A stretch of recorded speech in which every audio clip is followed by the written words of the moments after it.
ആദർശം സജീപ്പുണ്ട്. പക്ഷേ ആദർശം എങ്ങനെ സമരം തുടരാനാണ് ഉദ്ദേശിക്കുന്നത്? നിരാഹാരം അവസാനിപ്പിച്ചല്ലോ.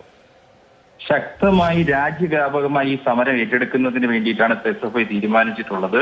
ഇവിടെ ചർച്ചകളുടെ ഇടയിൽ ഇതിന്റെ പാനലിസ്റ്റുകളെല്ലാം തന്നെ സംസാരിക്കുന്നത് കേട്ടത് ഇത് ഇന്ത്യ വിരുദ്ധമായിട്ടുള്ള ഒരു സമരമായി ചിത്രീകരിക്കാൻ പലരും ശ്രമിക്കുന്നു. നമ്മൾ മനസ്സിലാക്കേണ്ടത് കഴിഞ്ഞ 12 വർഷത്തിനിടയിൽ 89-ലധികം ചോദ്യപേപ്പറാണ് നാഷണൽ ടെസ്റ്റിംഗ് ഏജൻസി നടത്തിയ പരീക്ഷയുമായി ബന്ധപ്പെട്ടുകൊണ്ട് ചോർന്നത്.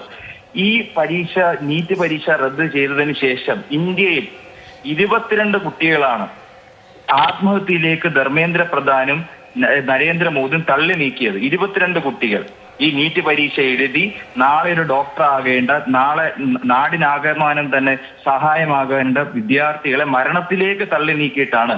എന്തുകൊണ്ട് ഈ സമരം ഇവിടെ നടക്കുന്നു? ഇത്ര സംഘടനകൾ ഇവിടെ ചേരുന്നു. ഈ സമരത്തെ വേറെ നിലയിലേക്ക് ഡൈവേർട്ട് ചെയ്ത് കൊണ്ടുപോകാൻ വേണ്ടി ശ്രമിക്കും. ഇത് ഇന്ത്യക്കാർക്ക് വേണ്ടി സമരമാണല്ലോ. 22 ലക്ഷം കുട്ടികളാണ് നീറ്റ് പരീക്ഷ എഴുതിയത്. ആ 22 ലക്ഷം വരുന്ന വിദ്യാർത്ഥികളുടെ ഭാവിയാണ് അവതാളത്തിലായിരിക്കുന്നത്.